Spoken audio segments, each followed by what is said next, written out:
Alright, well, I've seen my mum make a pita and I'm about to make a pita. I mixed salt, olive oil, water and sugar together and added 3 handfuls of flour. My mum's super experienced, so she doesn't bother measuring anything out. I, on the other hand, had to add more flour a few times before it reached the right consistency. My initial 3 handfuls were nowhere near enough. I now actually weigh out the amount of flour I need. Much easier.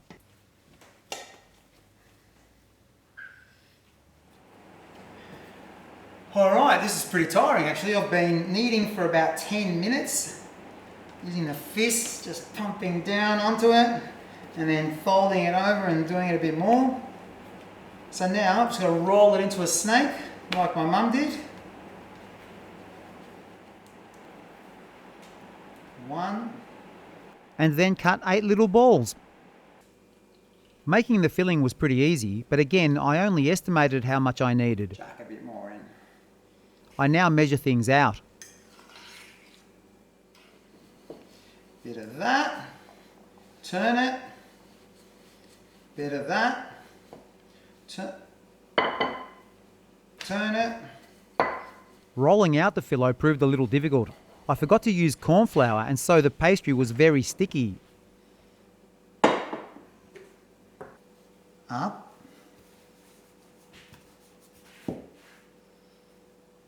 now it's stuck. No.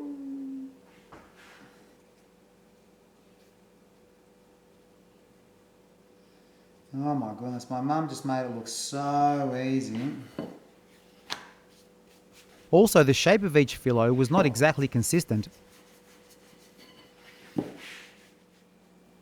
Oh no. I was not expecting that. 10 minutes later, when I tried to separate the layers, they didn't really separate. Oh my goodness, that is very bad. But I just rolled them out again and continued. Filo pastry is very forgiving. However, I decided that it might be easier to lay each filo into the baking tray immediately after I opened it up. This is, need to sort of open it up a little bit.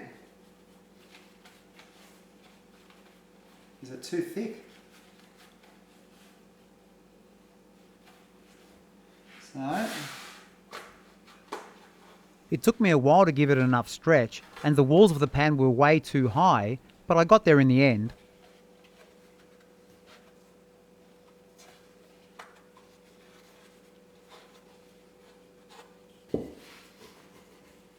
I placed 3 layers down, then half the mixture. sort of stretch it out. Then another 3 layers, then the rest of the mixture. You want to trap all this in, so you kind of fold it over.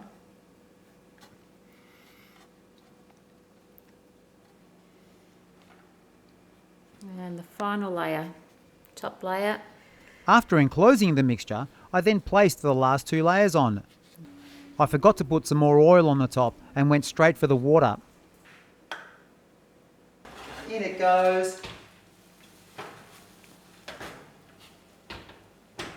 Okay, that's what it looks like. I don't think it looks as good as my mum's.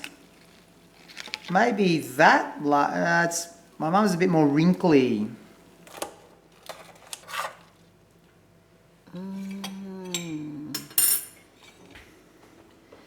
Well, that doesn't look too bad.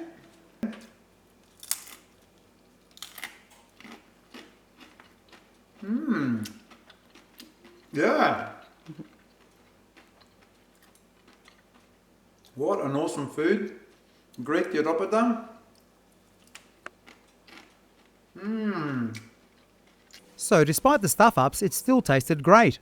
So the lesson is, whenever you try to do something for the first time, it won't necessarily be easy and you might not do it well, but you have to keep going. Since this first pita, I've gotten a lot better and I can now roll out the filo pastry and assemble the pita much more quickly. This is certainly very, very good. Thanks for watching.